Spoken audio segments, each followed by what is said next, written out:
ফের সীমান্ত সংঘর্ষে জড়ালো আফগানিস্তান ও পাকিস্তান। সপ্তাহের শুরুতে পাকিস্তান ও আফগানিস্তানের মধ্যে শান্তি আলোচনা ব্যর্থ হওয়ার পর দুই দেশের মধ্যে সীমান্তে ব্যাপক গোলাগুলি হয়েছে বলে জানা গেছে।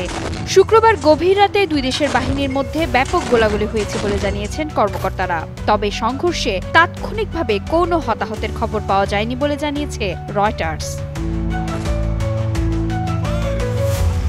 আফগান তালেবান সরকারের মুখপাত্র জাবিহুল্লাহ মুজাহিদ অভিযোগ করে বলেন, পাকিস্তানি বাহিনী কান্দাহার প্রদেশের স্পিন বোলডাক শহরে হামলা চালায়। অন্যদিকে পাকিস্তানের প্রধানমন্ত্রীর কার্যালয়ের এক মুখপাত্রের অভিযোগ, চামান সীমান্তে উস্কানিহীন গুলি চালিয়েছে আফগান বাহিনী।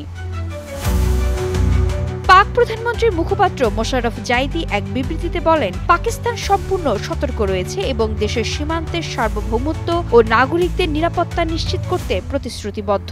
এক্সট্রিম মশার কয়েল প্ল্যান্ট ফাইবার দিয়ে তৈরি, ডেঙ্গু, চিকুনগুনিয়া বাহি সহ যে কোনো মশার বিরুদ্ধে দেয় এক্সট্রিম সুরক্ষা। দক্ষিণ এশিয়ার প্রতিবেশী দুই দেশের শান্তি আলোচনা নতুন করে শুরু হয়েছিল, কিন্তু তাতে কোনো সমাধান বা অগ্রগতি হয়নি। তবুও দুই দেশই উপায় না দেখে তাদের দুর্বল বা নড়বড়ে যুদ্ধবিরতি চালিয়ে যেতে রাজি হয়েছে। এই গোলাগুলির ঘটনা সেই ব্যর্থ আলোচনার 2 দিন পরই ঘটল।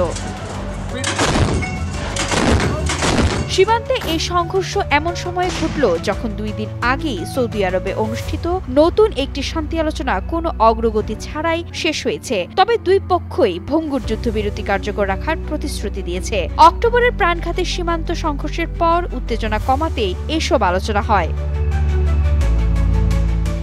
বিরোধের মূল বিষয় হিসেবে ইসলামাবাদ বলছে, আফগানিস্তান থেকে আসা সন্ত্রাসী বাহিনী পাকিস্তানে হামলা করেছে। এর মধ্যে আত্মঘাতী হামলার ঘটনাও আছে।